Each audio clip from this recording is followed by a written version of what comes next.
所以大家好，我是王志明。那么目前在阳明交大跟中央研究院服务。那么我也同时也是这个中国当代研究群的这个召集人。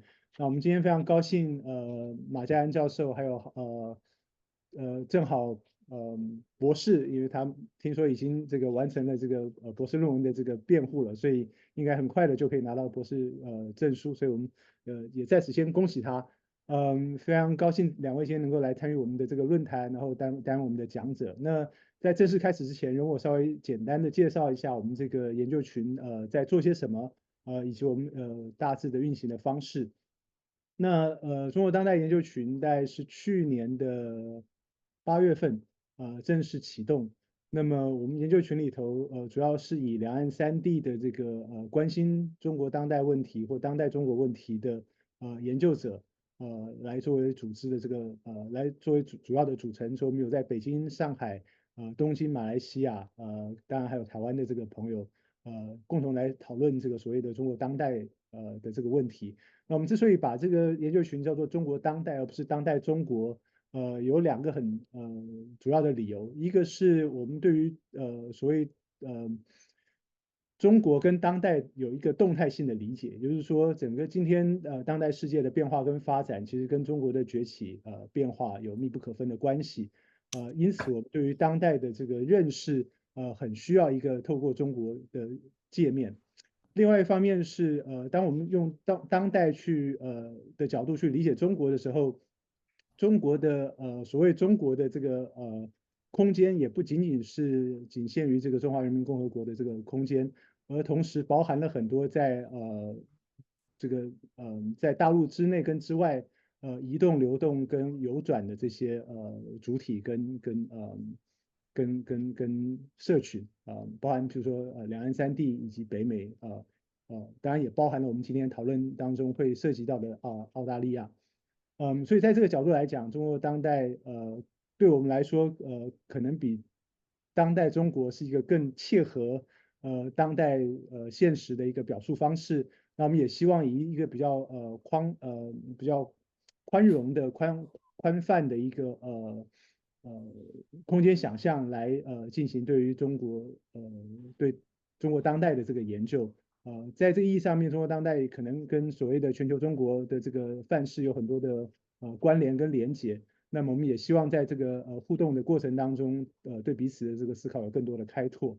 那在这个意义上面，同时我也要当然这个活动非常要感谢阳明交大文化研究国际中心的这个支持。同时我们今天也非常高兴能够有这个在纽约的这个陈丹安教授所领导的这个全球研究论坛来作为我们的合作单位从现场直播我们今天的这场演讲。所以也非常谢谢陈丹安教授在这边穿针引线，以及全球研究论坛的朋友们这个已经接近午夜的时间还辛苦来帮我们做这场直播。那接下来我就来介绍我们今天的讲者。我们今天有两位讲者，一位是马嘉兰教授 Frank Martin，他目前是在墨尔本大学的文化研究文化以及communication 叫做传播的这个方面的这个教授。那么他也是我们亚际文化研究学会非常常年的工作伙伴。据说在我还不认识他之前，他来到台湾学习中文，然后在台湾有一段很美好的经历。那我知道他在大陆也做了很多的田野的调查。最重要的是呢，他今天的演讲其实是源自于他2年前出版的一本当年2年前的书，现在还能够叫新书，我想应该没有问题。不好意思，我在这边有点说不出来，就是这个 Dreams of Flight，The Lives of Chinese Women Student in the West。我不知道中文应该怎么样翻译比较好，大概逃逸的梦想或是飞翔的梦想，可能都是这个我想都是一个世切的，都是这个书所讨论的一些面向。那么我想特别稍微讲一下这本书的意义，因为我觉得在我自己本身也是有一段时间也是做这个中国留学生的这个研究，所以对于中国留学生的这个历史有一定的认识。那么以往我们对于中国留学生的讨论，其实更多的是限缩在历史的范畴。比方讲这个这个19世纪末的这个西学东渐啊，然后荣闳啊这些人，所谓的第一代早年的留学生，但是很少去碰触到当代的这个留学经验。那么我想 Friend 的这个书大概是少数的从一种田野的一种方式，民族志的方式去做了这个当代留学生经验的一个调查，特别是在这个高速流动以及新自由主义氛围下面的这样的一种全球结构当中，去关心到中国留学生的这种移动跟他们的一个状态，尤其在疫情期间，这个我想对很多的这个中国留学生来讲都是一个很大很大的冲击。那中国留学生今天也不仅限于在我们熟悉的北美或是西方的这个范围，而广泛的扩及到新加坡、这个东南亚乃至于非洲等等的地方。所以从这个角度来讲，整个中国留学生的研究其实有一个非常广泛的全球面向。那我觉得这也是今天我们这场演讲很重要的一个部分，所以我想特别借这个机会稍微提一下Friend 的这本重要的著作，以及这个著作跟今天这个演讲的这个关联。那么今天这个演讲除了 Friend 是主要的操稿者之外，他还有一个很重要的这个合作伙伴，就是郑好博士。那么郑好博士是这个 Deakin 也在墨尔本地区的大学的一个这个我们真的是叫 fresh PhD，就是刚刚出炉的。那么他自己本身做了很多性别相关的这个研究，那我这边稍微简单的简述一下他自己的这个说明，就是他的这个博士论文研究基本上做的就是中国这个酷儿女性学生的认同的这个构成，特别是在澳大利亚的这个范畴当中。那他的研究兴趣包含了这个性别与性向的研究、跨国移动，那么数位媒体以及酷儿女性研究。那同时他也在教书，那所以我想今天的这个报告有很大的程度是来自于他的，我的猜测，我不知道是不是正确，但可能很大程度来自于他的博士论文研究。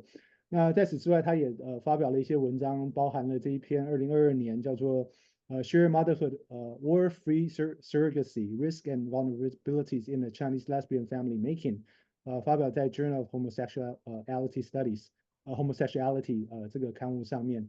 2023年他有另外一篇文章，The Pandemic Helped Me: Queer International Students' Identity Negotiation with Family on Social Media in Mobile Times。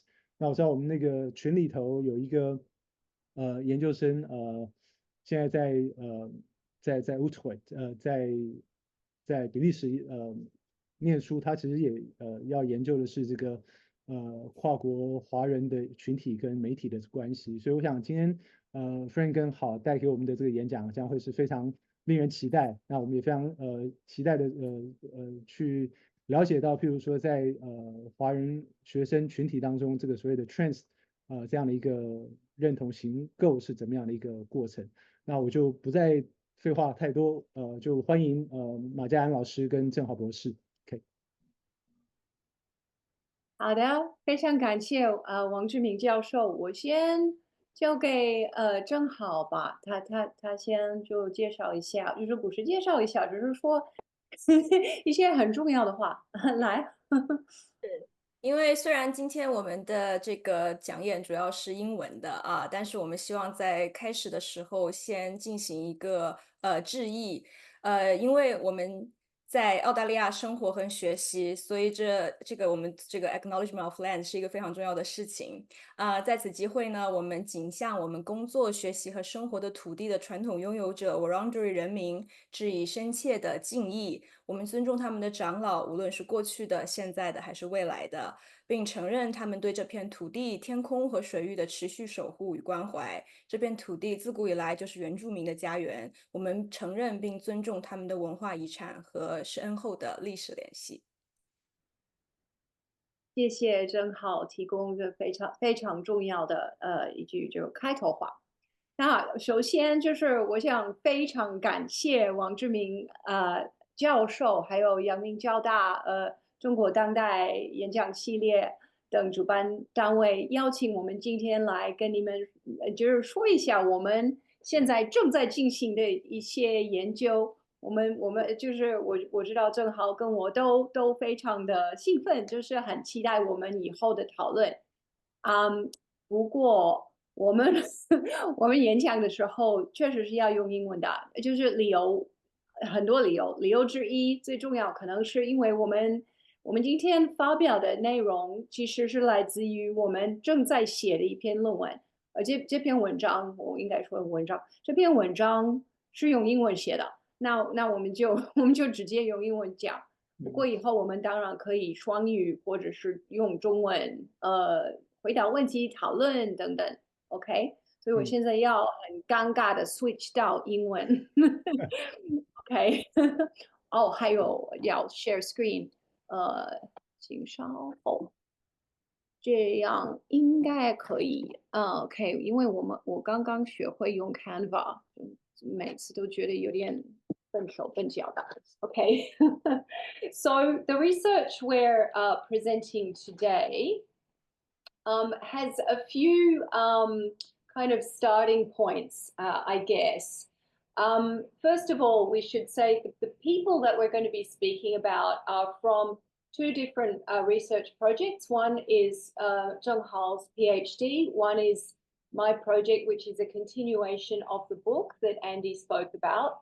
We're both looking at middle class, assigned female at birth, People's Republic of Chinese students and graduates whose educational journeys in Australia, where they all attended university, are now intersecting with explorations of transgendering of different kinds. So that's our focus. Essentially, we both found in our research group, we started off targeting people who self-identified as women or as female, but during the process of meeting our participants and speaking with them, it turned out that in each of our groups, we had one who was starting to explore transgendering. So we thought it was interesting to look at them together. One of the key aims of what we're doing is to question, as it says in the second point here on the slide, question the naturalized construction of migrations from the global south to the global north, though those are contested terms, as narratives of gender liberation. I mean, I'm sure you're all familiar with that sort of, I think many of us have a naturalized understanding, if we don't question it, that naturally people from somewhere like China or other countries would want to go to a Western country because in that way they would experience some kind of sex gender liberalism or a more kind of kaifeng kind of atmosphere. So that's something we take for granted, but we don't want to take it for granted. We want to question that and figure out what is that discourse about moving from, in this case, broadly east to west as gender liberation. We want to think, where did that come from? Why do we think that? To do that, we want to begin by historicizing, to provide a history of the present in Foucault's terms, and that is to say, to frame Chinese trans graduates' desires for this westward migration as something that is not natural, but hides within itself the embedded traces of historical power struggles, specifically those around histories of coloniality and colonial intellectual cultures in China and beyond. So to start off, we should say we're not the first people or the only people to think this way. In transgender studies and, of course, many other bodies of thought in sex gender studies and beyond, there's an expanding body of research that already examines the relationships between gender variant identities and geocultural mobilities, particularly in relation to how these things connect with power relations around race, class, and global post-coloniality. So on the slide here, I've just got some examples. At the level of epistemology, this first point here, scholars have observed that the ways in which anthropological, transgender studies and developmental discourses have universalized the category of transgender across diverse non-Western contexts can constitute a form of neo-colonialist epistemic violence, right? So assuming that people who have gender variants in different parts of the world can all be described by this term transgender has been seen as itself a neo-colonial or a neo-imperialist move.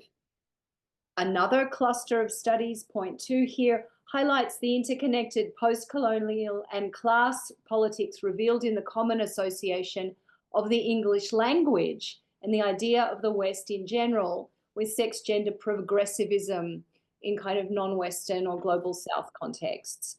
And others, in the third point here, have looked at this from the perspective of the racialization, the erasure or immobilization of sex, gender, minority, migrants, and people of color in global North contexts as a result of intertwining regimes of normative trans citizenship, nationalist whiteness, and border security. So there's all this really great work that's been done in this space, and we very much are indebted to that work. But despite the crucial insights that are provided by this anti-neo-colonial critique, we think it's kind of not enough to comprehend the complexity of relations between gender diverse practices and cultural and human mobilities today. This is because, number one, as is also the case for sexualities, these formations are always already hybrid, right? There's no kind of pure place where you would have a purely non-Western version of some kind of non-binary gender. I mean, maybe there is, but it's very hard to find, and it's certainly not the case with modern subjects or contemporary subjects coming from China, right? The second point is even more important. That is to say, it's useful for people to be able to use the transgender rubric in order to organize politically and in order to understand themselves. So we draw here on Benjamin Hegarty's work. He's worked in Indonesia with a trans feminine group known as the Waria. He writes, the Waria see the value of transgender, the concept, in its ability to offer new global claims for recognition. So this kind of adaptation of cross-border tactics by minoritized sex gender subjects in global South settings put us in mind of this quote from Gidwani and Sivramakrishnan, right? And we want to come back to this later. This definition of cosmopolitanism as that art of being which is able to straddle a political world of difference and deploy the technologies of one place, right, to some advantage in the other place. And we think this is what gets hidden if we stop at the neo-colonial critique of transgender and say we shouldn't be using transgender out of context. We want to say we can use it in different contexts carefully in different ways. So it's certainly worth investigating to begin with, though, the links between the emergence of modern trans categories in China and colonial histories and legacies. So I'm going to go through this extremely quickly because these may be contexts that are familiar to some of you. Essentially, what we're saying here is that the translation of sexological categories, including 同性恋 and indeed 异性恋 and 跨性别 and others, in the late 19th to early 20th century in China, coincides with and is part of China's semi-colonial situation at that time, right?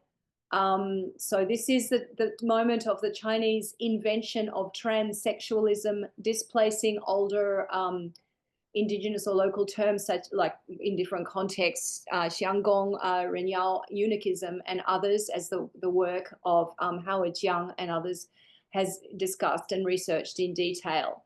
This is the time when that happens. Now, our point here is that it's not a coincidence that all of this occurs, this translation by Chinese sexologists, including Zhang Jingsheng and others. It's not a coincidence that this occurs at the moment of China's semi-colonial situation. So we're drawing here on Xu Meishi's work and her observation that the semi-colonial situation in China during the Republican era produced in Chinese intellectuals at that time a kind of double consciousness, where on the one hand, the West is a target of critique as an imperialist set of powers. On the other hand, it's an object of emulation as the metropolitan West, right? And China's intellectuals, she argues, because it's not a standard form of colonization, it's partial, fragmented, and so on, this produces this split consciousness where China's intellectuals were sort of, eagerly adapting certain European ideas at the same time as critiquing other aspects of the colonial and imperial project from the West at that time. So from this, we end up with a situation where sexology gets translated and we have the roots of these kind of terms. So fast forward to the present. Obviously, after 1949, the anti-imperialist line on the West comes to prominence in China, and the construction of transsexualism, transgender, homosexuality gets associated with kind of Western decadence and the colonial West, which leaves open the kind of liberal discourse to be taken up by sex gender minorities and still associated with the West, so that we get this construction of sex gender Occidentalism, right? What we're proposing, which is a positive construction now after 1949 of the Western other as a critique of the state's governance of sex gender minorities within China itself. So there's a very complicated history given much too fast, but I'm now going to pass over to Hao to please continue with the next section. Thanks. Thank you, Fran. Since we're talking about modern subjects, and it's very important for us to provide you with a really short, brief overview about how trans people are living in China and Australia today. So start with China.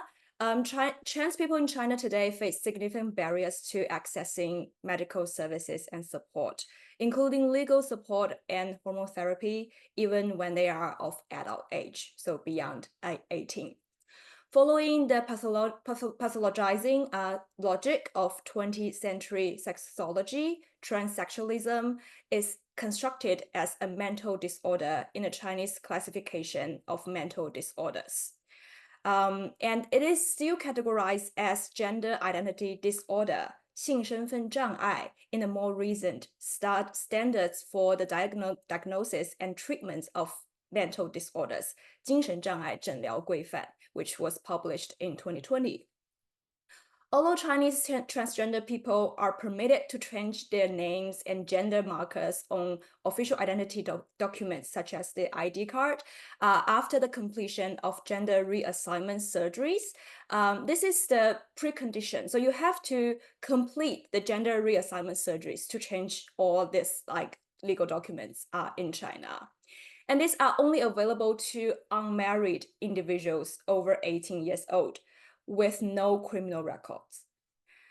While individuals identified as transsexual have been permitted to change this national ID card since as early as 1980s, legal recognitions of transgender marriage was not established until the enactment of the new regulation on marriage registration in 2003. So gender reassignment health services in China today are above all family-centered. Reflecting this, a notary verified consent letter, 知情同意书, from the patient's immediate family members, usually parents, is the ultimate precondition for transsexual medical treatments. In Zhou Xiaogao's recent paper published this year, Care in Transition, Global Norms, Transnational Adaptation, and Family-Centered Gender-Affirming Care in China, he draws on his ethnographical work in China to indicate that without the family's formal consent, doctors and psychiatrists are in most cases not permitted to prescribe medications or conduct any surgeries.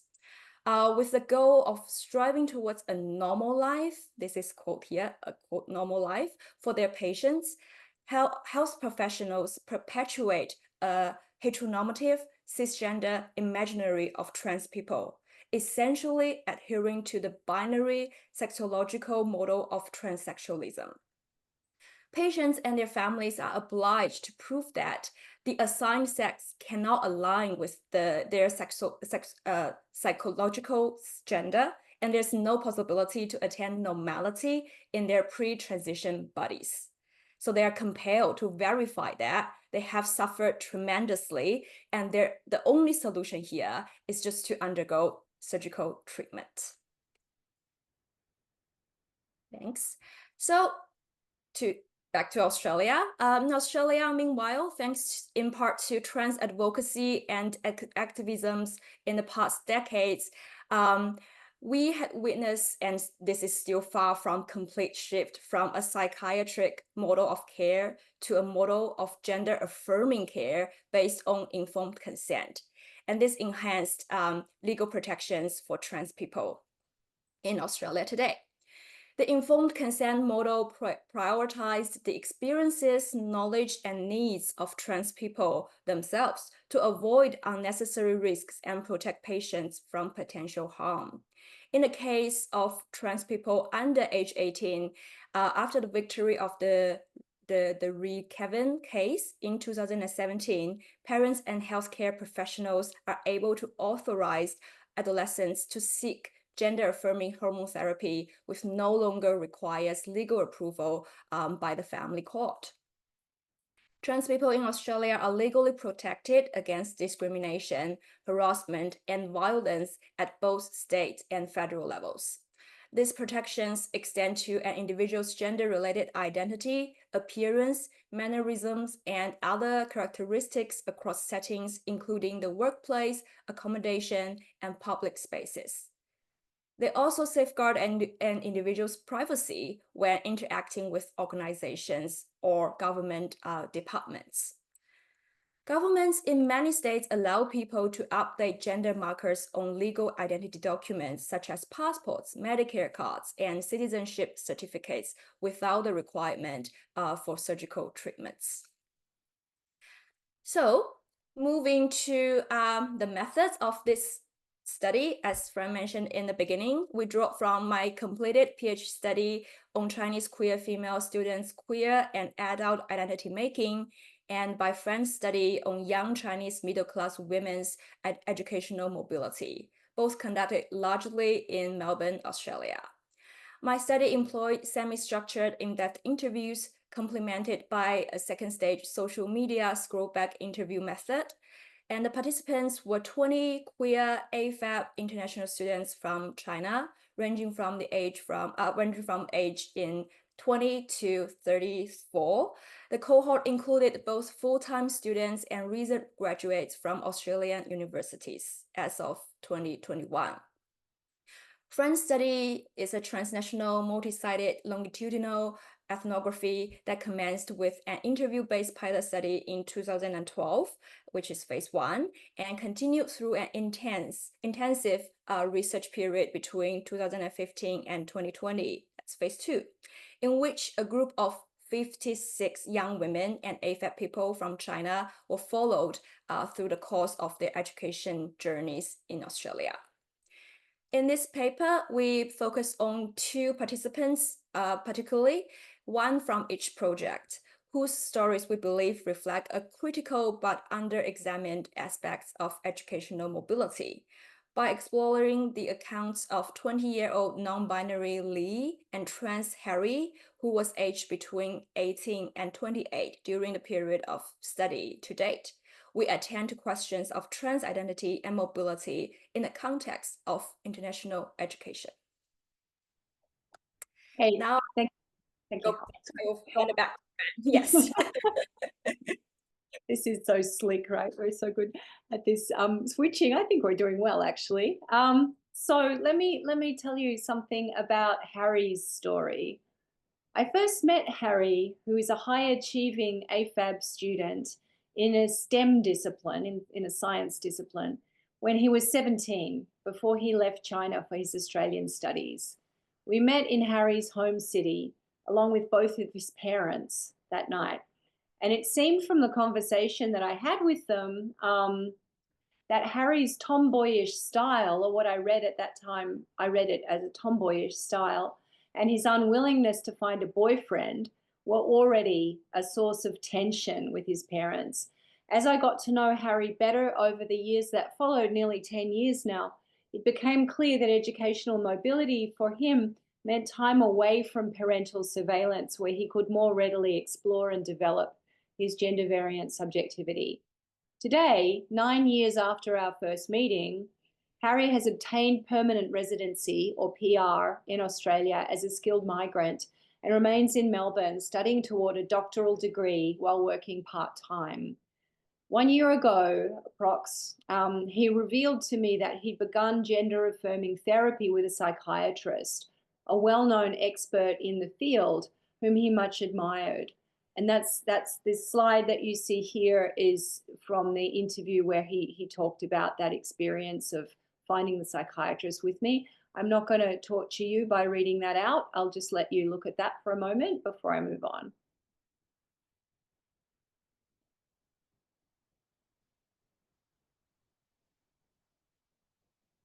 Essentially, what you can see in this slide is that Harry has found a psychiatrist who's going to help him on his journey of gender affirmation. There's all kinds of markers here of a kind of global sex gender diverse world. There's rainbow flags, there's English phrases like gender affirmation. You know, there's the name of the clinic and the name of the psychiatrist themselves. I've left them out, but they're extremely famous in Melbourne for doing this kind of gender transition work. So Harry found his people there. For Harry, the path towards trans identification has been long and winding. It involved exploration of various different sex gender possibilities, including lesbian identification.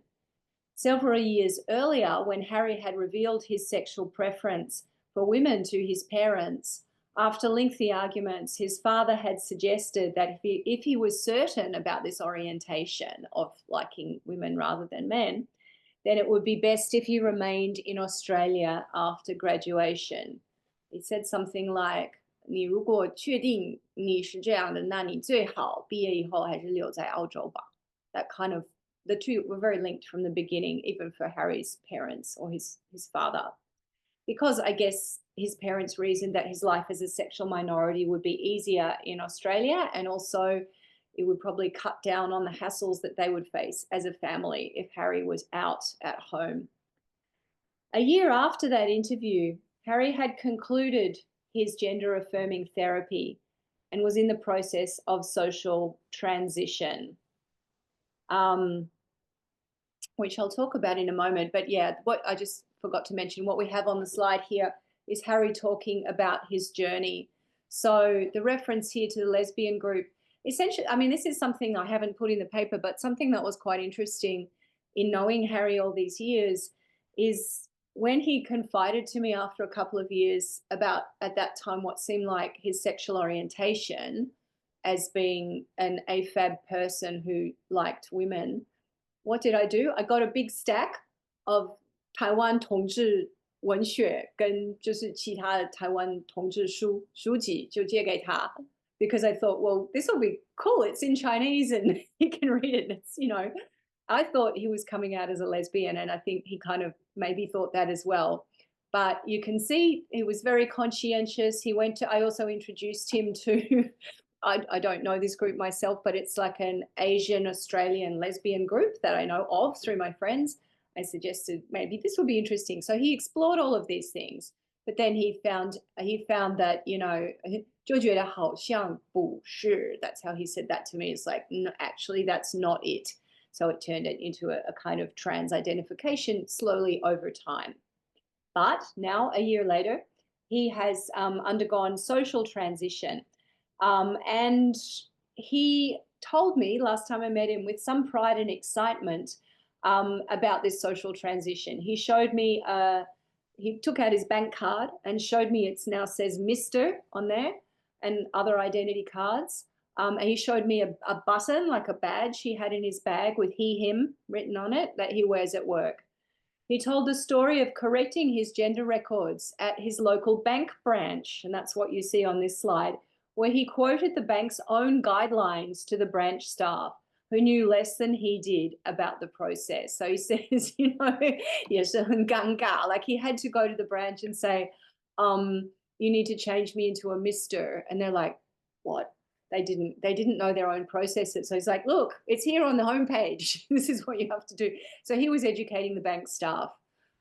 He said, because as he says here, I already reached that stage, 因为我就是 I don't care, so it doesn't, I don't matter, I don't care anymore what you do to me. I'm so clear in what I want to do. I can do this. That's why I could do it, he says.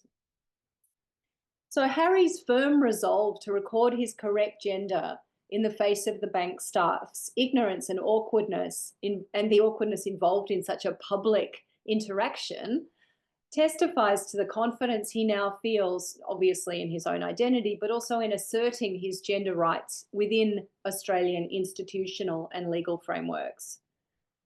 The potential to explore alternate sex gender identity categories, and especially to realize his trans identity, was very clearly linked for Harry with his move to Australia. And that's really one of the big points we want to make through his story, how much of a link he sees between those two things throughout all of our interactions. Harry recently offered me a comparative reflection on the situation of trans people in China, which you can see here. You know, in the context of the discussion we were having, he says, 那我觉得澳洲已经很好了. Because I'm like, how do you feel about, you know, is your life there versus here? Is this connected with your decision to stay? And he's like, yeah, I think things are pretty good in Australia. Now, what he keeps saying here and throughout the last 2 interviews I've had with him in the last 2 years is this kind of thing. 我是不可能回国了. He says it again and again without me prompting, and you can see it in this quotation. So, used at moments when the conversation touches most directly on Harry's unfolding experience of gender transition, this repeated statement 我是不可能回国了, and things like phrases like that, this seems to mark a fundamental perceived link between his consolidating trans-masculine identity and his move to Australia, with its wider range of institutional and social support for trans lives, as Hal has just outlined previously. Indeed, in our most recent interview, which I'll give you a chunk of here, Harry retold the story of his multi-stage quest for Australian permanent residency, or PR, all based on his emergent trans identity and the knowledge that it was not viable for him to return to China. This odyssey, which I watched over the years, had involved many stages, including a switch in majors. He came to study one thing and switched completely to study another thing in order to train in a profession that was included on the Australian government's strategic skills list, which would give him points towards a claim for a skilled migrant visa and permanent residency.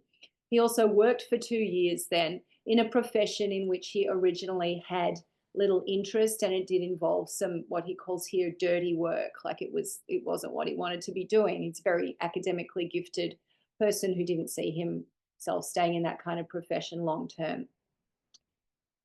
So while Harry's commitment to remaining in Australia after study is clearly connected with his experiences of stronger medico-legal infrastructures supporting trans existence there compared to in China, another motivation to remain outside China long term is connected with the painful complexities of family relationships, right? So really, this is a link back to what Hal was introducing earlier about the pan-familialization of everything connected with trans experience in China, that the fact that the family somehow is still central to the way trans existence is regulated, not only legally, not only medically, but also socially and in people's everyday lives.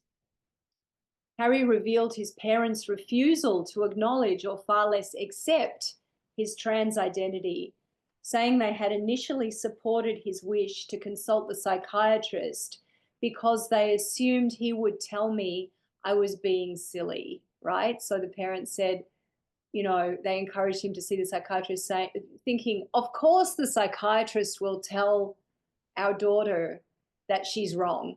But little did they know the type of psychiatrist who's a supportive, non-transphobic psychiatrist that Harry consulted. So then when Harry told his parents that he had tested positive in the psychiatric test for gender dysphoria, I said, well, how did they react? And they're in denial, 没什么反应. 假装不知道, right? Which is very painful for him, as you see here, because not only does he not get support that he would like to get from his parents, but they're holding him, they're trying to hold him back from realizing his identity. It leads to a lot of arguments, a lot of conflicts with his parents. And I must say, I can sense, of course, I mean, people are close to their parents, right? Even if you argue, there's a strong bond always. And I saw that, I think, when I met with the three of them in our first meeting. They seem like quite a close, intimate family in a way. I think it's maybe partly it's the single child generation thing. I don't know. They seem to get along well. I could feel the love really in that first meeting. So to hear Harry telling me how difficult it is now with them it's a very moving experience, you know, as an ethnographer, I guess, to go through. Harry now looks forward to the day when he would obtain full-time employment and with it the financial independence that would decrease his parents' moral justification to influence his decision-making. So his discussions of his experiences of visits back to his hometown also reveals a cluster of ongoing tensions around heteronormative marriage practices. So it's not just that relationship within his nuclear family, although actually it kind of still is. It's also about marriage. It's not so much about Harry's own marriage, because he's already got very good at getting his parents not to talk about that topic. He's been doing that since he was at least 14. Just don't want to talk about marriage. So he's trained them to not talk about that. This is instead negotiations with Harry's family around the compulsory performance of heterosexuality and cisnormativity at the weddings of family friends. So take a look at the quote here.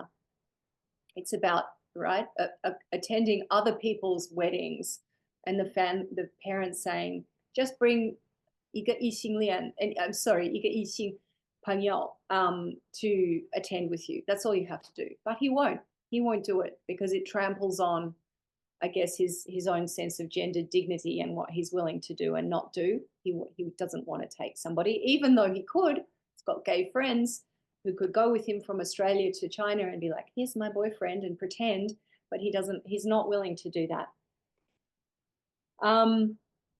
So Harry's discussion highlights the many ways in which family pressures underwrite his decision to remain in Australia.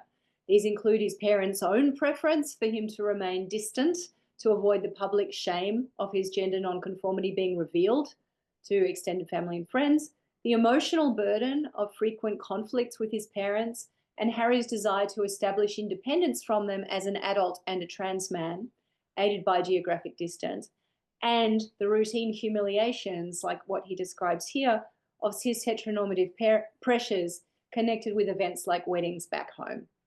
So for Harry, permanent resident status in Australia and ultimately economic independence emerges two key preconditions for the trans life he hopes to realise. And this final quote, I think, also shows us that Harry's a member of a wider diasporic LGBTQIA+ community, which includes gay male Chinese friends who share his understanding of the complex ways in which sexual and gender tensions within families relate to geographies and mobilities, resulting in a shared consciousness of the impossibility of return. Harry's often repeated sense of this impossibility, and you can see it again here, or right? This is conditioned by stronger medico-legal supports in Australia on the one hand, and unbearable family pressures in China on the other hand, makes it tempting for us to frame Harry's situation as a situation precisely of trans exile. That's what we've been working towards. Thanks. I'll pass back to Hao at this point. So the other participant in our study, Lee reached out to me on a Chinese lesbian dating app after seeing my advertisement recruiting for my PhD studies. So when I was recruiting participants for my PhD, I posted advertisements on multiple social media, like Chinese social media platforms, including this one, which is for Chinese lesbian dating. And after expressing their interest in participating, they asked me like whether they met the screening requirements. I think I listed like 中国啦啦留学生 terms like that in my advertisement, because they were exploring self-gendering at that time and did not identify as a woman. I clarified that queer females or Lala was intended as an umbrella term and assured Lee that the gender fluidity would be fully acknowledged in this research. So drawing on this opening conversation, I learned from Lee like how they were exploring self-gendering as a 20-year-old undergraduate student living in Melbourne for over 2 years. Like Harry, Lee was pleased with their new life in Australia, with more freedom from family and easier access to resources in exploring and embracing their sex gender diversity. Nevertheless, to a similarly greater extent than Harry, they encountered anxiety and uncertainty when contemplating alternative forms of gendering within their intersectional identity. A bit story and background about this life. So from a very young age, they had always resonated with male roles. They played with boys in primary school and never joined a girls' friendship group until pre-puberty, when the differences between boys and girls became emphasized among peers. After coming to Australia, they tried to fit in. They joined girls' social groups and made an effort to use makeups and dress up, but awkward feelings overwhelmed them and with a lot of confusion. So they just explained like, I don't know my problem. I don't know if I chose to be like that. 很迷糊, or if it was because of my homosexuality. As I like girls, and only men can like girls, so I must identify myself with the role of man. I don't know the reason. They also describe a profound desire to explore a liberal and open world in Western countries. Before coming to Australia, they had actively engaged with global queer media on platforms both within and outside the Chinese digital sphere, such as like B站, Bilibili, and YouTube, which enabled them to explore Western non-heteronormative representations in media. Furthermore, Lee was keen to break free from their parents' strict governance, particularly their mother's desire to control and oversee their life. So this is kind of a highlight from these narratives about how their parents was like really strict, like 管得非常严, since their young age. So for these reasons, going abroad and leaving the family had been a primary aspiration for younger Lee when they were just a teenager or even in just primary school, to allow them to explore their sexuality and achieve autonomy. But this family insisted that Lee should finish their bachelor's degree in China and go abroad later, such as for a master's degree. Unexpectedly, in high school, this depression caused serious issues in their academic performance, and they ended up giving up the all-important college entrance exam, 高考. So the mental health issue became an incentive for Lee's parents to allow their study abroad ahead of the original plan. At the age of 17, Lee came out to their parents as homosexual 同性恋 and left home to study in Australia. Despite the really tense relationship between Lee and their parents, their sexual identity did not lead to family disputes at that time, as the family sought to avoid major conflicts in order to support Lee's mental health. But years later, this father reacted really negatively when Lee mentioned their confusion in gender. Lee's father, he immediately became furious and expressed his opposition, saying that he would disown Lee if they became a transgender man. These parents blamed Lee's Australian friends, as most of them were queer and trans, for having a bad influence on their child and turn their daughter transgender. Recalling their father's negative reaction, they speculated, "My father did not have an issue with me as a homosexual. But once I mentioned that I might be transgender, he was mad."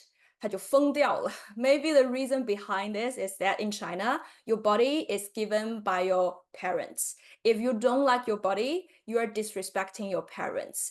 And that's also why they forbid children to get tattooed. So that's what we say about like 身体发肤受之父母, things like that. According to Lee, the authority entitled to parents gives them a sense of ownership to control children's body and their corporeal practice, such as tattoo. Following mainstream Chinese understandings, this father perceived his child's trans identity as essentially transsexual and entailing a surgical outcome, such as make changes to their body without parents' approval, like conducting surgeries without their parents' approval. This reaction again demonstrates how familialism and patriarchal structures may impose grave pressure on trans young people despite their living overseas. The blaming of Lee's Australian friends also reflects how Chinese parents, to some extent, following state rhetoric, may paint transgender as a neo-colonial gender ideology from the West, which makes a negative impact on their children who are led astray, 学坏了. The stressful relationship with their parents had driven Lee to leave home, and now their arguments on trans identity further intensified these conflicts within this family. As a non-binary trans person, Lee was worried about the intervention of their parents and the lack of legal protection for trans people in China. Having expressed their grave disappointment with the familial medical transsexual model in China, they declared that their refusal to return. So this is really similar to what Harry says, like 我是不可能回去的. So they said, this is your body.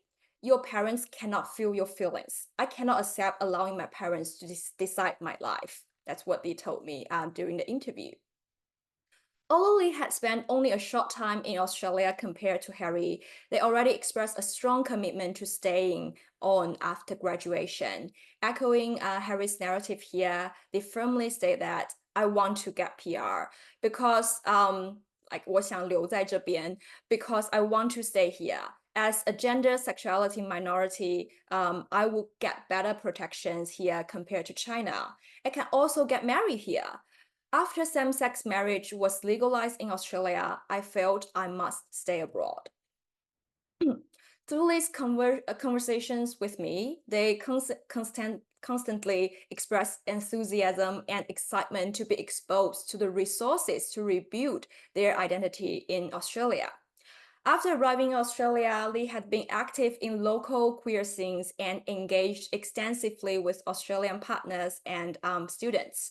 Through attending student-led queer activities and the family events of their white Australian girlfriend, Lee finally found opportunities to express their queer identity with pride and joy.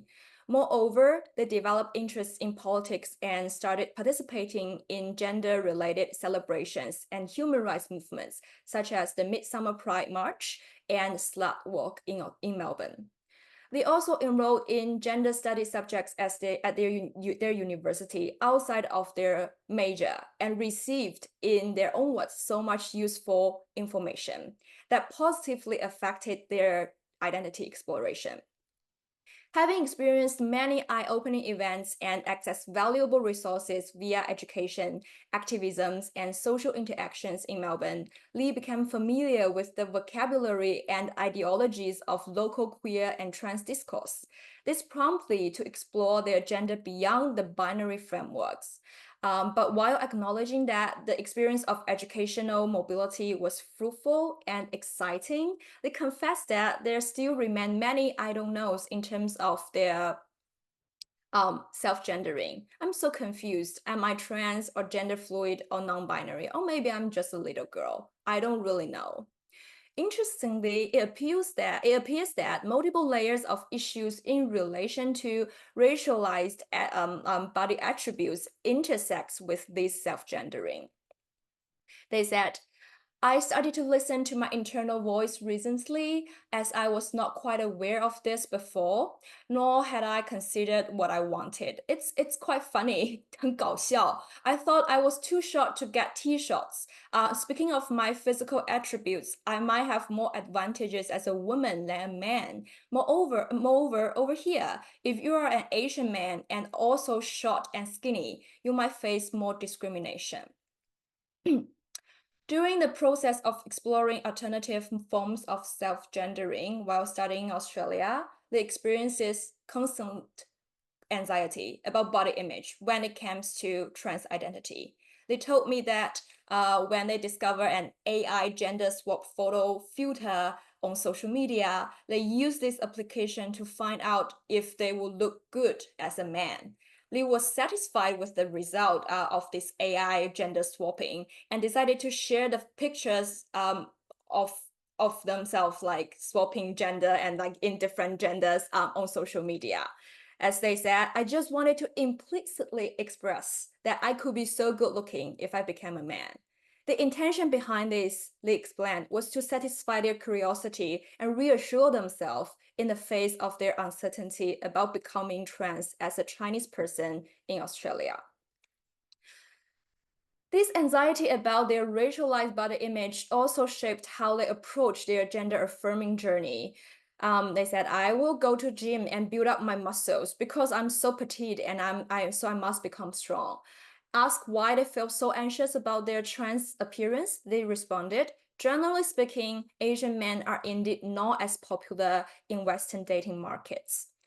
When I met my partner's family, so their partner at that time was a white Australian girl.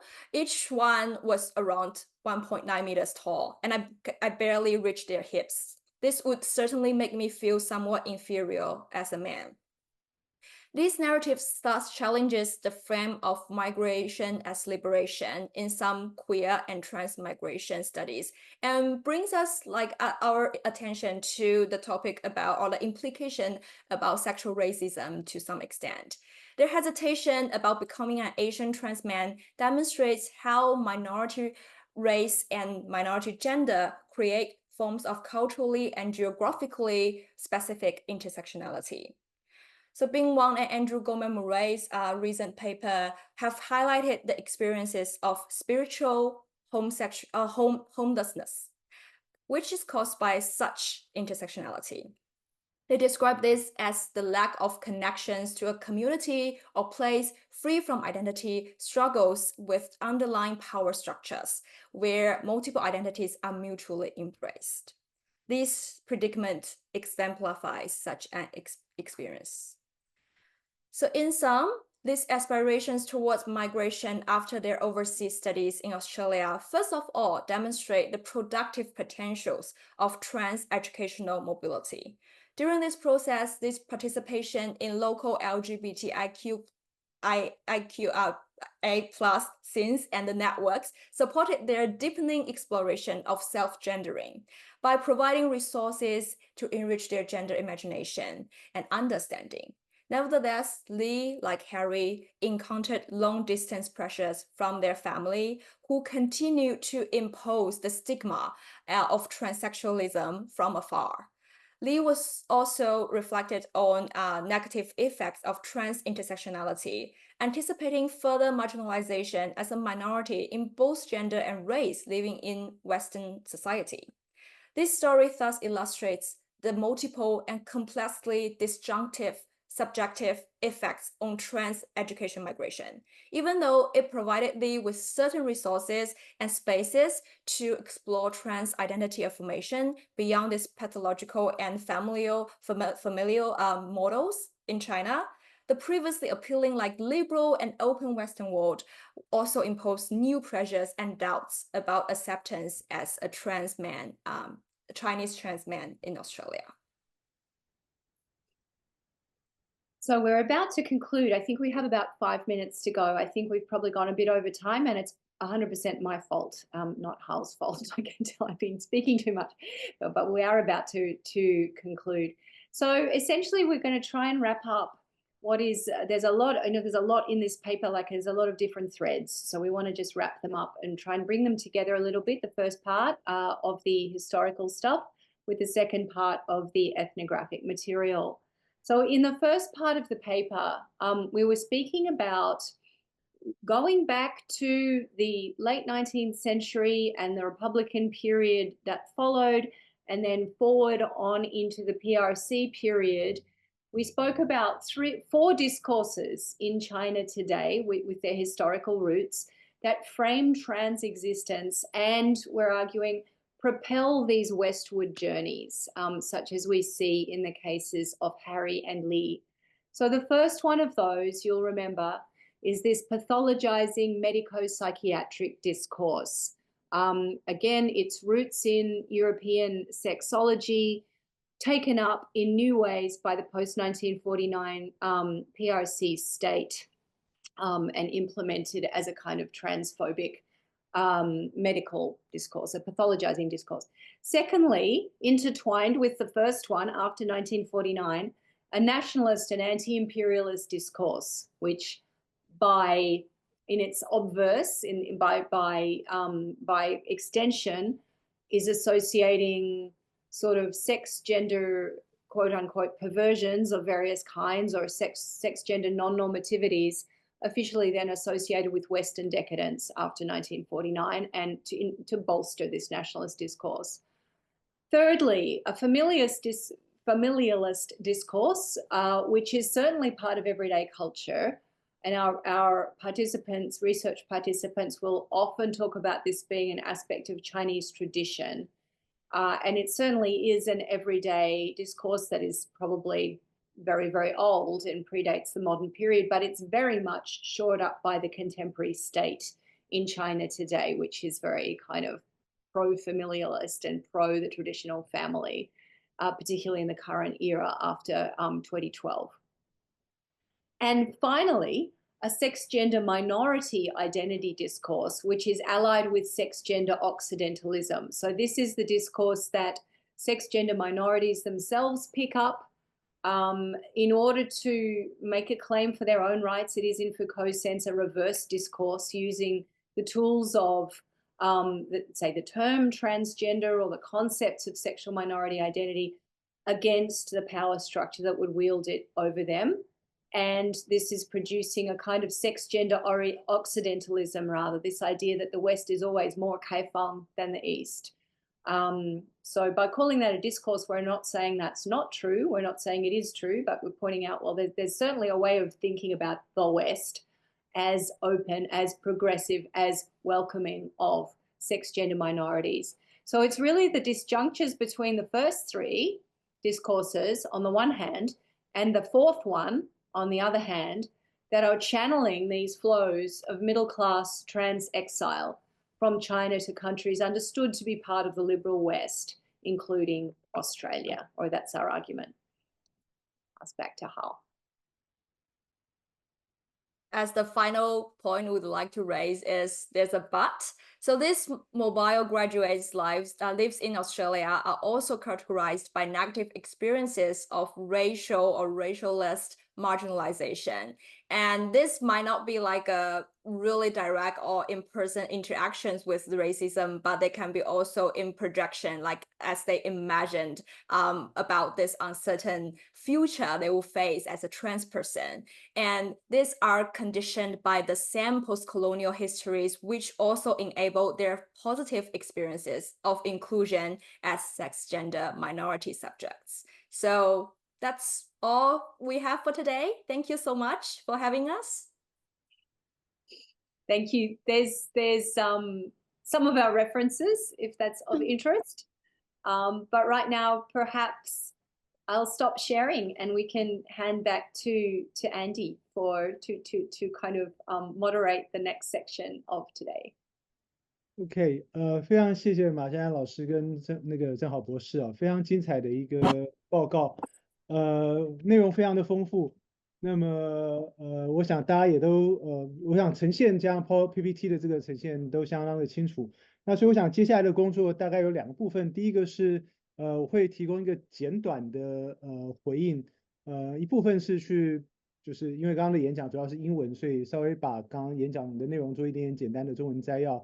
那提供一点我自己的一个观察，那接着就是开放给大家做讨论。所以各位朋友，如果说有问题、有想法的话，在开放讨论的时候，欢迎你们直接打开麦克风讲话，或者是把你的问题可以放在这个聊天室的这个地方，我也会做一个适度的这个分享跟这个转介，那让这个讨论能够更为的活泼。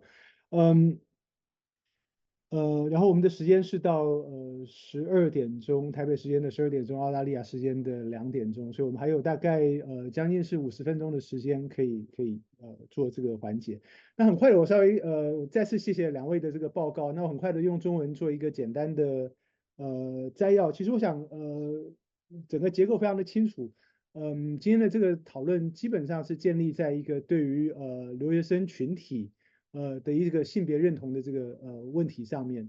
那么这个性别认同的问题之所以有趣，是因为在整个中国社会结构的这个包括历史的缘由、社会的缘由、经济的缘由，都使得性别的问题在当代的中国都不大容易能够打开来，而使得留学到海外变成是追求一种不管是性别自主或是性别探索的一个更为具有可能性的空间。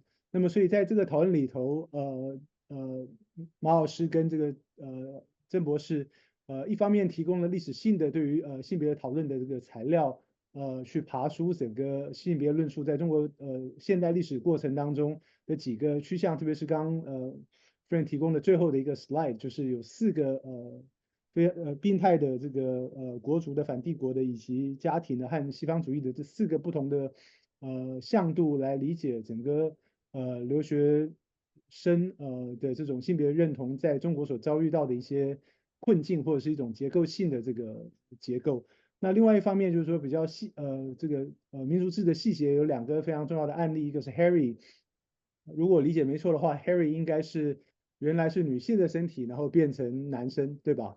或者想要变成男生。那么 Lee 的故事大概是原来是女生的身体，希望变成，对不起，原来是，对，也是女生，然后想要变成男生，是吗？OK，好。因为有时候会被这个东西有点搞混了，就是 but anyway，但是我们现在在讲这所谓男生女生、男性女性是一个怎么讲无可避免的一个词汇，尽管它不够准确，但我想在这里是透过这些词汇去描述这么一种性别变化或者跨性别变化的一个状态。反过头来，这些故事也帮助我们重新去理解什么叫做男性或女性这样的一个问题。那么所以我想，整个讨论的一个核心的观察，大概就是说，显然的往西方去的这些留学生，之所以选择不回去了，或者说回不去了，这个是这个讨论里头很重要的一个核心概念，就回不去了。恰恰是因为这整个性别结构在中国是相对比较不友善的，那么而西方或者某种对西方的这个认识跟想象，也构成了这样的一个流动的这个趋向。那么对于这些人来说，留在西方，包括在澳大利亚，可能是他们能够继续实践这个所谓的跨性别身份或者是跨性别生活的一种较大的可能性。OK，那在这个意义上面，我们也看到了整个所谓中国当代在结构上面，中国虽然也是当代构成的一部分，但在这个构成当中，它已经处于一种相对的这种所谓的不对称的状态。而使得这样的流动变得是可遇的，乃至于是必须的。那所以这个实在是我对这个刚刚的报告的一个简单的翻译哈，如果可以的话。那么接下来是在我想对这个讨论再做一点点的延伸。我觉得特别有兴趣的是这个部分，就是说，一方面是Friend 在最后提到这个所谓西方主义的这个问题，那么Friend 的这个表述是一个我觉得相对中性的一个表述，就是说这里显示了也许当代中国青年或留学生群体对于西方的某一种特定的认识是跟开放性跟这个所谓的自由是相关的。那当然我想这个从内地的角度来讲，这就是这种境外势力的集结，对不对？所以我觉得这个故事里头其实是有有一个 double dimension。那么所以我要试图要说的就是说，一方面在理解那个 Frank 好的这个报告的同时，其实我们也可以试着回到另外一个就是故事的另外一边，去看看这个故事可能会怎么样被呈现。于是我们也许可以找到某一种中介的或者说更扩大跟集中我们讨论的这个的问题意识。那么这当然前面境外势力的这个说法只是一个引子啦，那半开玩笑的一个引子。那我觉得更关键的其实是整个回到留学史的这个讨论，就是怎么样，当我们把这个今天这个报告放回到中国留学史的这个讨论里头的时候，我们其实可以看到一个一贯的这个关怀，尽管有一个很大的这个变化。一贯的关怀是什么呢？就是到底留学是为了什么 ，right？那么以及譬如说，如果我们回到19世纪末这个当时的留学监督对于小留学生的一个看法，就是留学监督觉得说小留学生太早来到西方，当时去到美国，都被美国人带坏了，对吧？然后都变得非常的这个 rebellious，所以呢，他们必须要好好的学中文，再不然呢就要把他们送回去，right？那么所以留学其实打开了一个中国人变化的一个历史空间跟可能性。那么当然在 Frank 好的这个故事里头，不是因为留学才如此的，可是呢，留学提供了一个性别变化可能性的延续的空间，哎，这个是我想是一个很大的差异。但稍微让我再回到这个留学史的部分一点点，就是说，也就是说，在这个传统留学史的这个论述里面，留学是一个国家计划的一部分。譬如说早年的这个中国幼童这些故事，它是国家计划的一部分，包含我们到今天都还有这个，包括在台湾都还有所谓的留学考试，你可以获得公费然后出国留学。那么当然整个在留学史上面，留学的已经不仅仅是一个公费，也就是不仅仅是国家制度的一部分，它也有开放性的到私人，比如说你可以自费的出国念书，所以自费生跟公费生当然就有一定的差别。但是我想最关键的是，就刚刚提到的这个 dynamic，就是说一旦你出去留学了，你自身产生了变化，那么 what do you do with that，right？在集体主义的这个思维下面，留学是这个所谓国家政策的一部分，所以留学生是应该回国服务的。那么可是呢，在一个个体主义的这个角度来讲，留学可能就成为是自我实践或向上流动的一个很重要的一个过程。这包含了留下来就是不回去了，right？所以留学跟学留它成为一个非常有意思的一个 dynamic。那么这个 dynamic 在这个动态里面，其实有个人跟集体的这个拉扯。那么包含连接到今天当代中国的一个很重要的某一种热搜词汇吧，就叫润，对不对？就是所谓的润学。这个润学其实也包含在，或者说也涉及到了这个整个所谓的教育的移动这个过程当中里头。所以回过头来，其实所谓的educational mobility 或是 student migration，学生移动其实是观察或了解当代中国变化的一个很重要的面向。那么再一个，我觉得也非常有意思的是这个所谓的性别论述或性别认同的这个变化。这里头有两个非常重要的怎么讲拉扯的力量，一个是 family，right， 就是总是家里的人给了这个当事人一个最大的这个压力跟焦虑。那这个也非常这个两岸三地贯穿一致的，就是说从古到今好像并没有太大的变化，都是父母之命使得这个年轻的小孩必须要么逃逸，要么抵抗，要么这个自我毁灭，对吧？所以我们传统上面在同志文学上中非常常见的一种故事的样态。那留学使得这样的一个抵抗成为可能。可是呢，同时在这个性别的变化当中，我们也看到了当事人的一种不确定性，就是他到底变成了什么，乃至于他怎么样去表述他的变化。所以，譬如说在Harry 的例子里面，我想更多的是他很清楚的意识到说他为了这个变化他所做的牺牲是什么，以及或者说反过来讲他的牺牲究竟成就了一些什么。可是，在利的这个讨论里面，我觉得非常有意思的是说，他在想要成为男生变成男性的这个过程当中，他同时也体会到变成男性的一种焦虑，对吧？所以，比如说他刚刚提到，就是他如果是男生的话，他不够高，他 it's too short，right？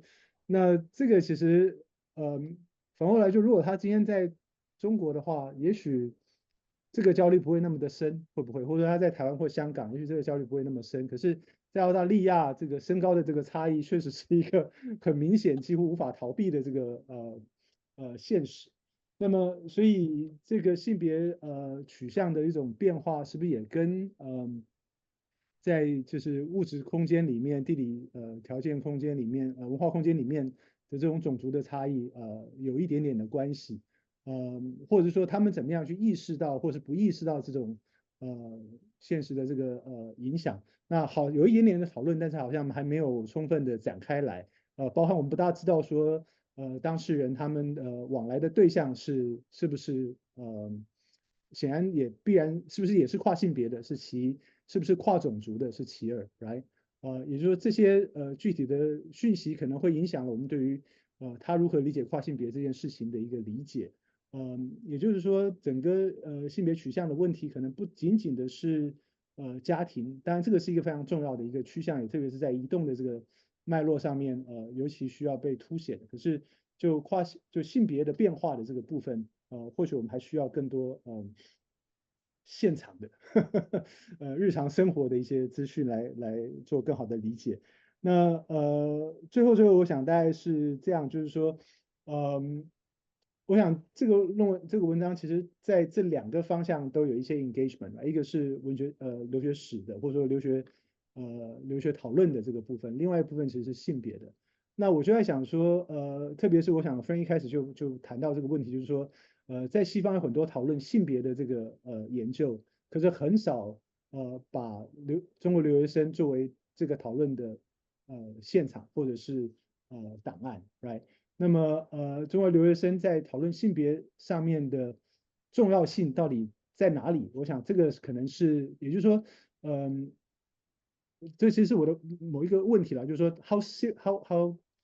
how important it is, right, to look at Chinese students, other than 譬如说他们作为一个重要的学生移动的这个群体，除此之外，我们就是在性别研究的这个范畴当中，到底有没有什么特别 salient, right, 特别值得讨论的这个差异性，相对于我们熟悉的在西方文献里头的这个呈现。那反过来说，就是说澳大利亚在整个这个中国留学生的移动当中，它究竟处于一个什么样的位置上？我们当然也知道说，我想在大部分华人的这个眼里头，澳大利亚是西方的，对吧？但是澳大利亚本身它有一个自我定位上面的一个变化，或者说不能说转向了，但就基本上它是相对于纯粹的西方，澳大利亚在身份定位上面是比较多元的，对吧？或者说比较不那么白，right？如果这么说，也许太 explicit，但是for the lack of better word, I think that's what I'm trying to get at. 那 so I guess these are the two，就是这两个问题，也许抛出来，请这个 Frank 好再给我们一点点的这个展开。那同时也借这个机会，欢迎跟邀请朋友其他的这个讨论。这只是我想到了两个我觉得有意思的面向，但是我想还会有很多值得探讨的话题。那非常期待各位朋友的加入。OK，我就先说到这边，然后也许请 Frank 好再做一点点的回应跟补充。那接着我们就请各位朋友发问，好吗？好的，那是不是我先开始？因为我非常感谢 Andy 刚刚讲的非常丰富，我一直在写 notes，我就觉得非常，其实你刚讲的里面有很多方面可以回应的，不过我先选择两个吧。第一是我觉得最重要的是，刚开始我们其实本来想说，因为 Andy 的这个 Trans-Pacific articulations，我想对正好跟我都是一个很大的灵感，带来很大的灵感。当然，你在这方面也做了非常重要历史性的一些研究。我们都就是，其实我们今天做的这些研究也是堆类在你以前做的研究上面，所以我就是非常感谢那时候的，而就是还在进行的这些贡献，真的很重要。尤其是这个历史性的，我想脉络对我们今天的谈的内容其实是当然是非常重要的。对，可是对这也牵涉到第二个点，我想回答的是，因为其实自从我以前就是出版的那本书出来以后，很多人，尤其是在就是中国大陆也好，台湾也好，香港也好，就是会问这个问题，说为什么澳洲，为什么澳大利亚？这澳大利亚的特色是什么？你为什么会选择这个地点做你的这个 ethnography？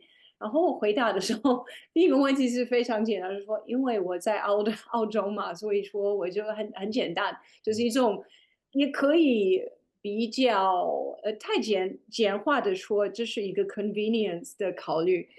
可是另一个回答是说，因为我不知道，可能从台湾角度来看，或中国大陆角度来看，不知道你们就是有没有感觉到中国留学生对我们澳洲，尤其是在大学里头的生活和工作环境，就是中国留学生带来了什么样宏大的影响？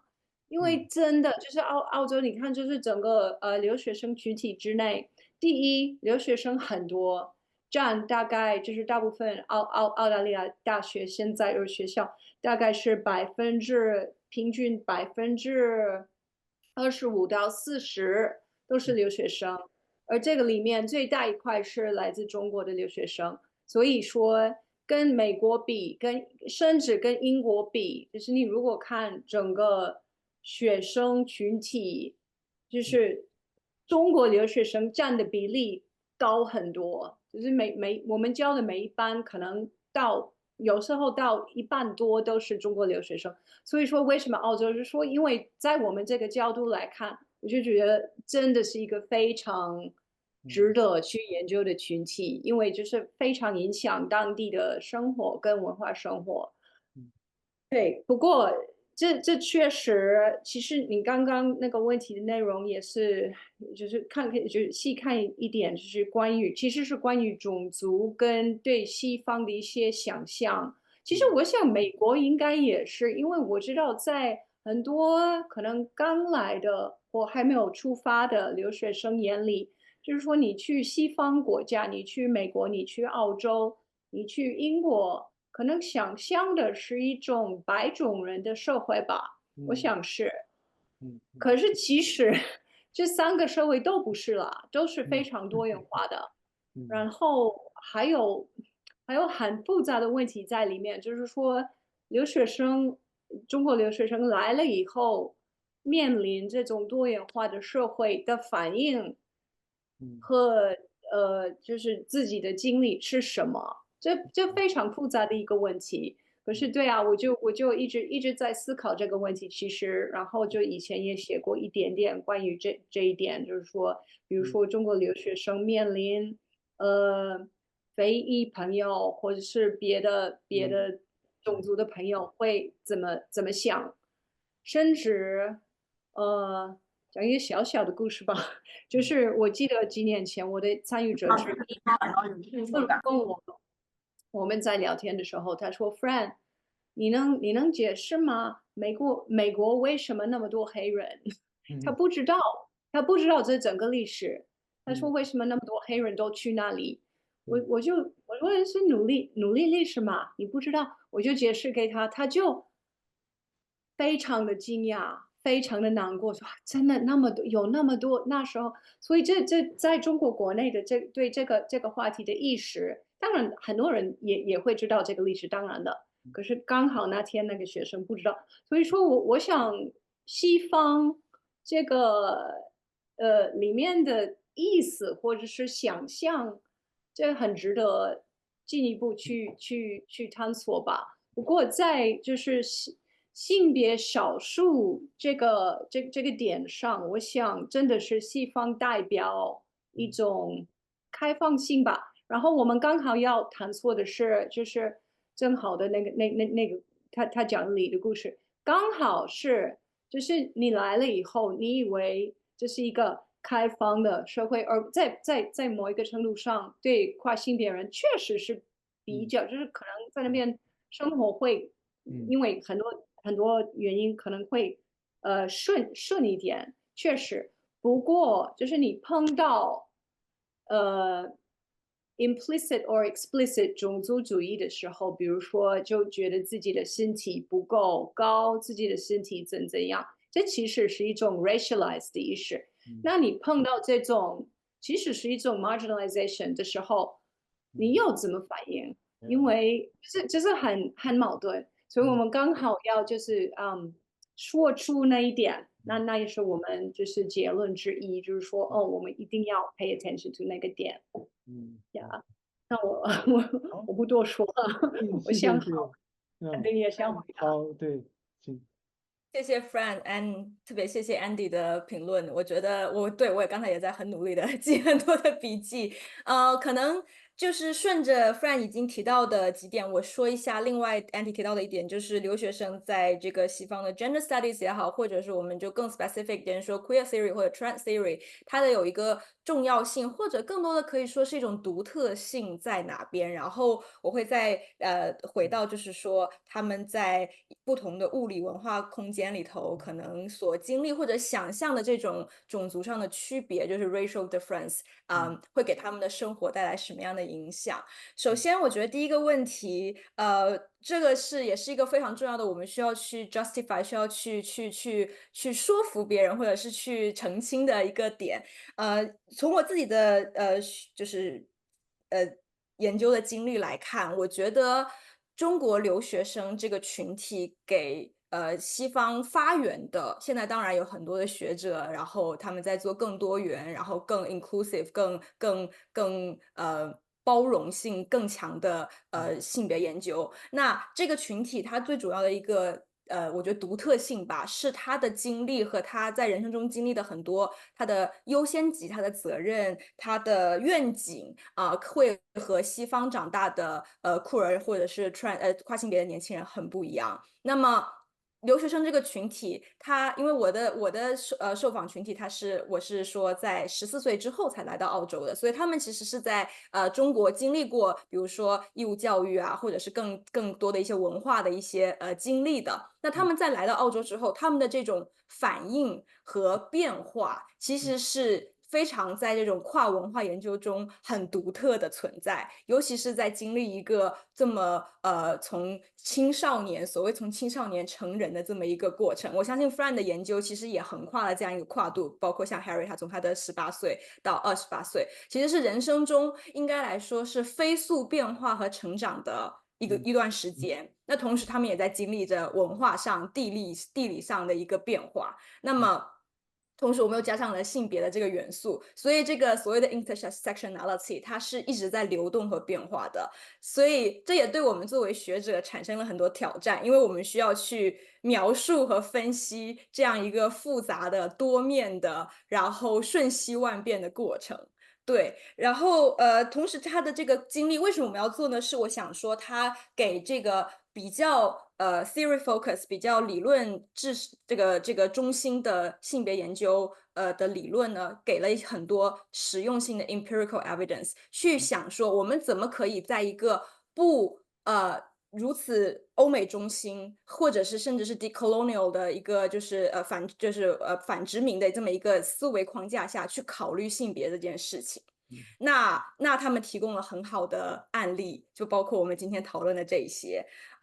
这也是比如说像在之前 Queer Asia as method，right？Like 为什么我们需要一个这样子的 method 去讨论 queer， 在这样的一个框架，或者是其实它不仅仅是一个地理上的一个 scope，一个范围，它更多的其实是一种思维上的，就是我个人的理解啊。当然，这个 Fran 是更可以聊关于这个 Queer Asia as method 的这个implication。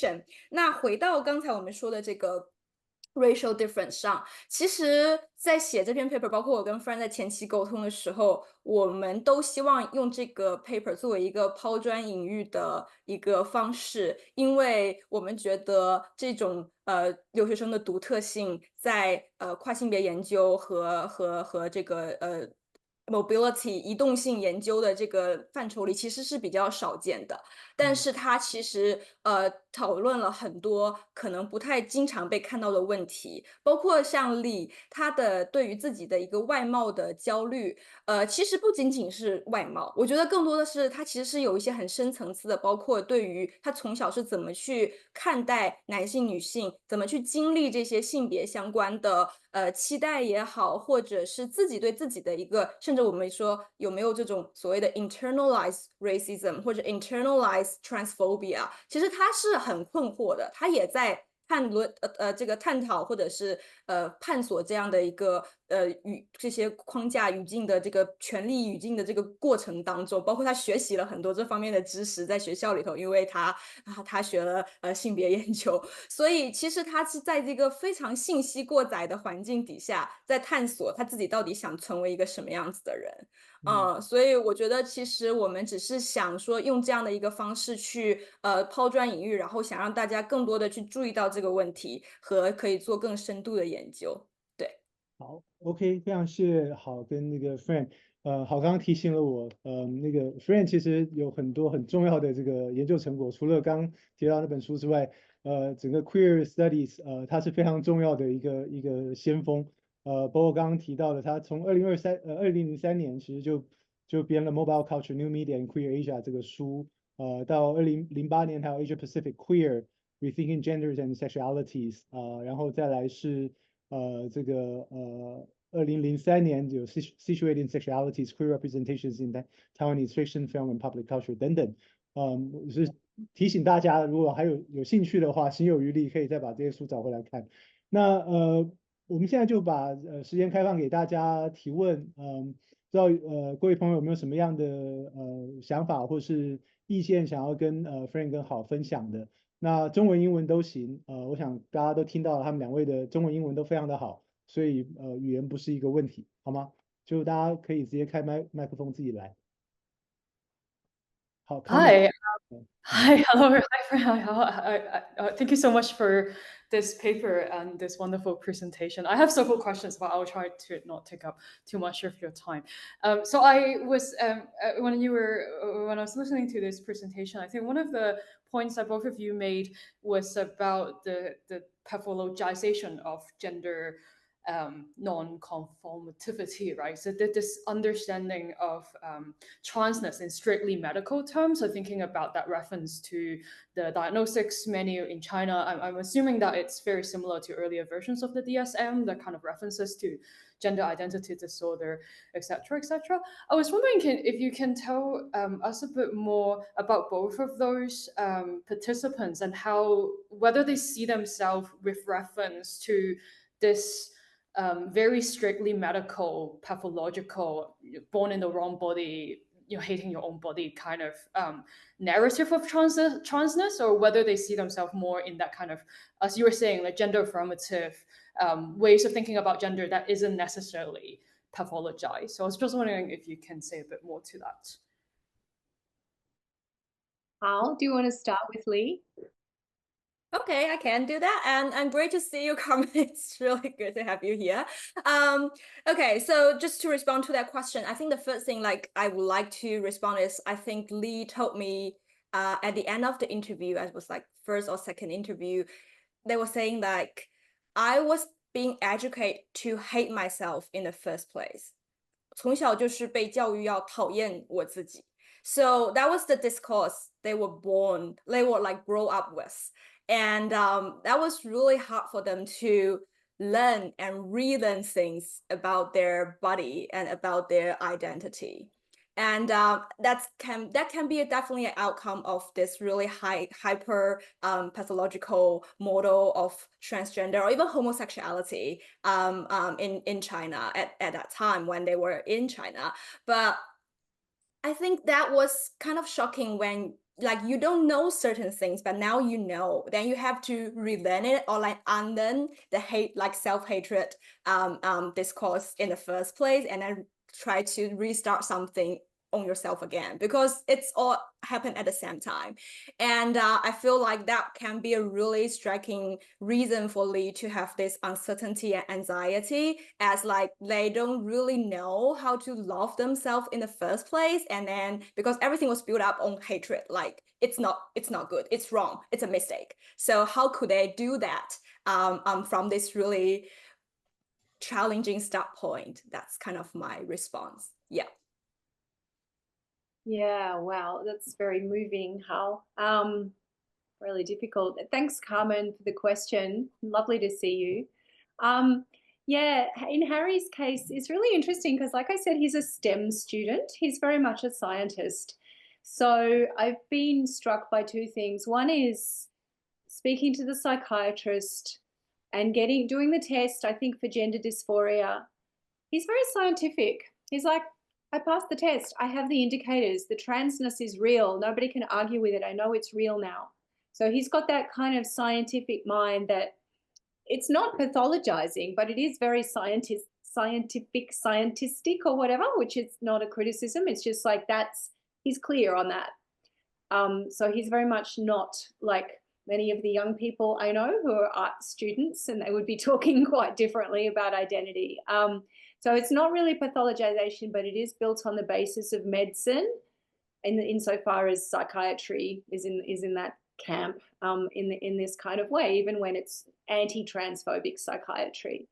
But the other thing I would say is, and it's just about, it's great doing this kind of longitudinal or multi-interview work that we're both doing, because you do get to know people. So I feel like answering on Harry's behalf, number one, I feel a bit weird about it because he's not here, obviously, but I have consent and everything, of course, but I still feel like I know this person and I'm speaking for him. So I feel strange, but I feel particularly on this question because he is a person who guards himself very carefully. I think he's had to. This is me interpreting him now. So he's not going to come out, even though I know him quite well now, he's never spoken to me about the internal pain and conflict and maybe the struggles with things like pathologization that he may well have gone through. Not that he doesn't tell me things, but I think it's very private, right? But he does talk about feeling internally conflicted. I think you saw that on some of the slides, feeling it's hard enough for me to have like 情绪上的稳定. So he talks about he has trouble having emotional stability, which if you're speaking to him is hard to believe because he's so put together. He's a very put together person. And it's like, really, you're emotionally unstable in there? I can't tell, but he's described that to me. So I'm just guessing, I don't know, but I think it would be, honestly, my personal view is growing up in the world we live in, whether it's in China or in Australia or whatever country, it will be difficult not to be affected by the pathologizing discourse if you're identifying across genders. I mean, it's going to be one of the first things in the modern world that we live in, which is completely affected by these kind of pathologizing discourses. It's going to be one of the first things that you're affected by, I assume. And I think that a lot of the unspoken stuff that I see in Harry, maybe it's to do with that. But really, he's using trans identification, masculine identification, passing the gender dysphoria test. He's using these in a very positive way for himself to be the solid ground that he stands on in his difficult situation. You know, it's like that allows him to say, I know myself. No one else can. I don't care. My parents cannot talk to me. The bank can be ignorant about what form I'm meant to fill in. I don't care. I'm at the point where I've got it. And so it's very helpful for him, as it is for many people, as you know. So yeah, it's a complex picture regarding pathologization, and I'm guessing, but it just opens up all these complexities. But thanks for the question. Thank you. Great， 好，谢谢。还有其他的朋友吗？不要客气，中文、英文都行的。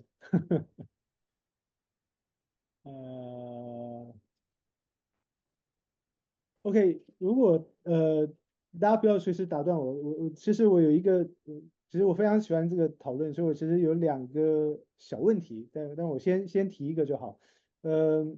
这个小问题是这样，就是我不大，这可能好，也许能够更提供一点讯息。在那个报告里头，你其实有提到，就是说在中国国内现在有一些规范，对吧？那所以我很简单的问题就是说，跨性别现在是一个被规范的类别吗？还是说这个东西在中国内部现在是怎么被理解跟接受的？这是一个非常好的问题。其实我觉得问题的难度就在于很难提供一句话的回答。就像大家会问说，哦 ，if 就是同性恋在中国是一个什么样的状态。嗯当然这个首先它不是一个 criminal，就是一个问题，就是首先它并不是一个会被定罪的一个部分，但是同时像我刚才提到了，它还是会被当做是一个疾病。然后呢，在你想要去获得这个医疗资源的同时，你需要被确诊你有这样子的问题，你才可以被认为是适合接受这个治疗的一个病人。那同时，这个治疗前提是你必须获得你的父母的家人的同意，即使你是一个成年的人。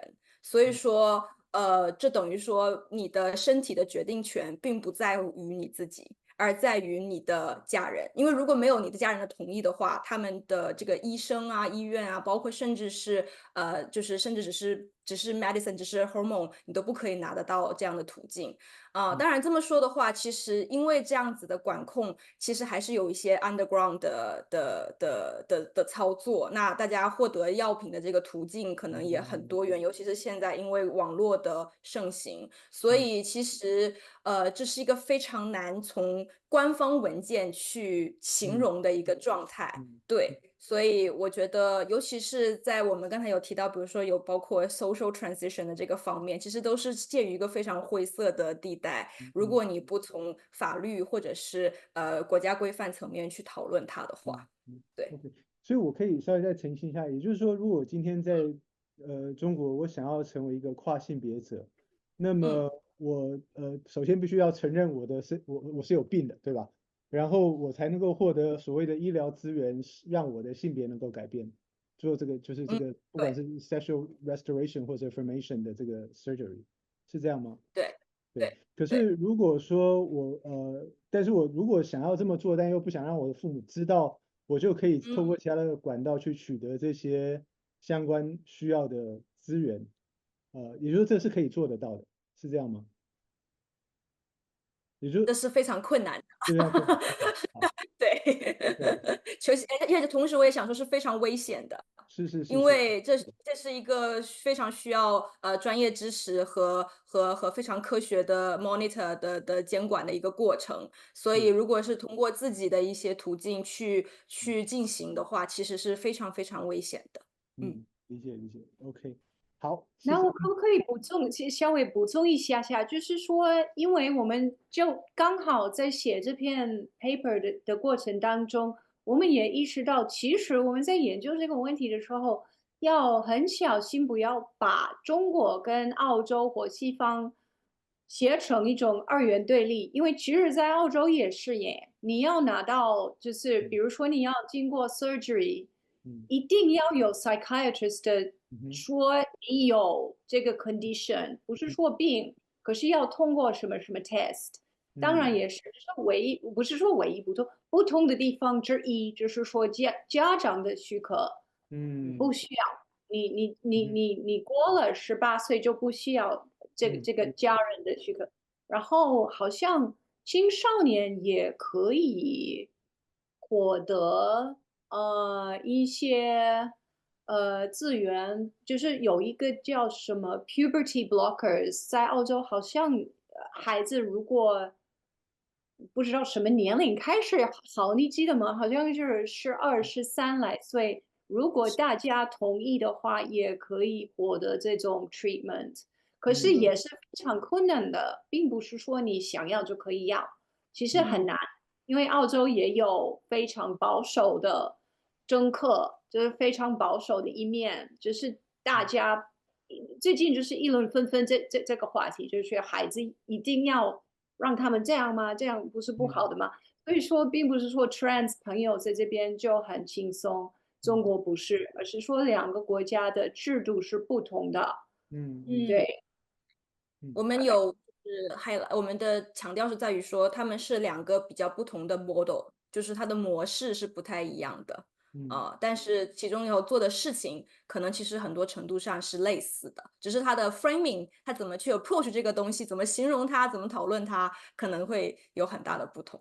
对，OK，好，非常谢谢，这是非常有意思的这个讨论，因为many ways 这其实是一个 discursive formation，right？就除了它有一个 medical 的这个 process 之外，其实它更重要的是围绕着这个 medical process 背后的这些社会论述跟舆论。那当然，在中国的脉络里面，这个家长的这个存在，永远是一个令人苦恼的话题。那不管怎么样，在场的听众如果还有不同的想法，欢迎大家不要客气。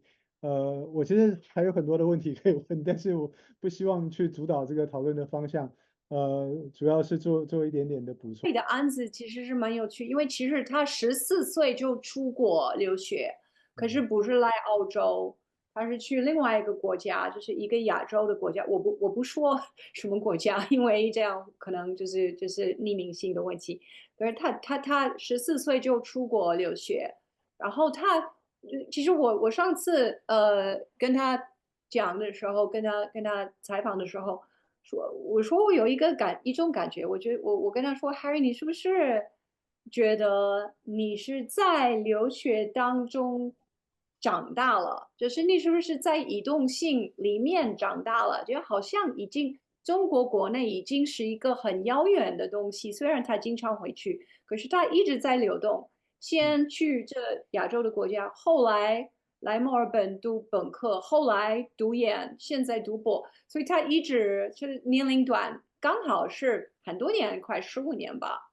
所以他这个在这个过程当中，我也可以看到，我也可以意识到，他越来越策略化吧。像你刚问的问题，刚好对，刚好是那样。他年龄越大，他越会就是 plan 将来要什么，就是什么措施要做什么，为了留下，因为留下在澳洲留下变成他越来越清楚的目标，而且他自己的性别认同也变得越来越明确，然后这两者刚好就是连在一起的，我想，对。然后，第二个问题，有没有谁变成澳大利亚人？然后就是性别跟国籍这个关系。其实，因为我们两个人的目标群刚好本来是女性，而我们就是 coincidentally 碰到两个跨性别朋友，所以说我们并不是说认识很多跨性别的中国留学生或毕业生，所以说。至少 Harry 没有变成澳大利亚人，他还是有中国国籍。不过，我整个这个研究群体里面，有人已经改了国籍，可是他就是异性恋女性，因为异性恋女性也不是同样的问题，就是有不同的问题吧，就是性别限制，在现在中国社会当中。各个方面就是很多限制嘛，就是整个气氛，这跟经济也有关，跟父权文化也有关，跟就是一些政治上的东西也有关，所以就是很多人其实不想回去，然后目前好像有1个人已经改了国籍，可是很多人就是不太愿意吧，就是会有一种内在的挣扎矛盾。比如说我记得有一个参与者曾经跟我说，其实我很想变成澳大利亚人，可是我就怕万一将来战争怎么办？因为我心里还是会支持中国那边。那我是澳大利亚人，我们两个国家有问题的话怎么办？他就是已经很多年前，大概5、6年前这么说，我就觉得，原来。其实这是一个很难的问题，这就牵扯到爱国话题等等，这很复杂。不过跨性别群里面我就不知道，因为我们 sample 很小，2个人，对，所以根本没有代表性。我们就是讲他们的故事，看我们能怎么样理解他们的经验吧，大概是这样。OK， 好，谢谢 Frank。好，你要不要再补充一下？你刚刚那个断掉了。对，我好像 drop offline。对，我刚才可能应该是说到了这个李的故事。我觉得他因为还处在一个比较初期的留学阶段，他来澳洲的时间可能说是比较短的，因为当时才2年，然后当时是疫情期间，所以他其实能够参与的活动其实相对有限。但是从他跟我的描述当中，他其实像一块海绵一样，在不断的就是吸收和体验墨尔本当地的各种各样的活动，并且他非常的 active， 他很积极，然后也在当地的酷儿的这个社群和这个包括这个 queer life 里头都非常非常的 active， 所以他是一直在体验和经历这种文化上的更新的，但同时我觉得这也某种程度上造成他的信息过载，所以他其实比其他的我在这个项目中的其他的参与者来说，他了解的内容，他的 vocabulary， 他有这些词汇和知识去形容或者是探索他的这些困惑，对，然后同时他又是处于一个比较年轻的阶段，所以这两者可能是有一些相对的关系。但是说到这个 Australian 这个事情，我觉得我有另外一个参与者，他并不在这个 paper 当中哈，然后他是在这个我的研究已经结束了很久之后，我们在进行这个 follow up 的时候，他有告诉我说他现在 identify as non-binary， 所以在当时他并没有跟我说这个关于性别认同太多这个性别认同方面的事情。那他的经历是他2次去澳大利亚留学，他第一次去的时候，他结束了他的 master， 他回去了中国继续他的工作，然后他不喜欢他在中国的工作，所以他决定和他当时的女朋友一起再回到澳大利亚攻读第2个硕士学位，然后再留下来。所以其实这个它的那个移动轨迹，它其实是不一定是单向的，它可能是有来回的，它也可能是有 pivot， 比如说它可能去别的国家，或者是它在中间有暂停，所以它很难说是一个非常线性的说 OK， 我从中国去澳洲，然后我留下来。这也是很多人会问我说 OK， 那你的 participants 会想要留在澳洲吗？我就很难给他们一个是与否的回答，因为其实过程会有非常多的不同的呈现。对，非常好，非常有意思的这个讨论哦。今天真的是要特别谢谢那个Frank 跟跟我们分享这么有意思的这些经验跟观察。我很快的做一点点的总结。那也当然非常谢谢今天朋友的参与。我有一个体会是这样，就是其实整个对于性别的讨论其实是跟移动相关的，所以这个移动其实是性别一个很重要的一个脉络跟状态。那这个移动里头又牵扯到对于要去的地方的一种 promise，right？ 或者说这个地方所提供的某种 promise。我在这边想的大概是那个 Sarah May 的那个书，就是 Promise of Happiness，right？ 可是对于这个群体来说，特别有意思，就是说这个 promise of happiness 是跟他的某一种放弃或牺牲是相关的，所以是同时又有一个 assertion of sacrifice。可是说是这么说了，移动上面还是非常的频繁，对吧？所以这个是不是换国籍的这个问题，可能最终结底还是跟这个移动的需求是有关系的。所以我觉得这个或许也是华人留学生作为一个移动群体特别有意思的这个地方，就是不仅仅是这种个人跟国族的纠结，同时也是各种策略化身份选择当中移动的这种需要所形塑的各种的这个状态。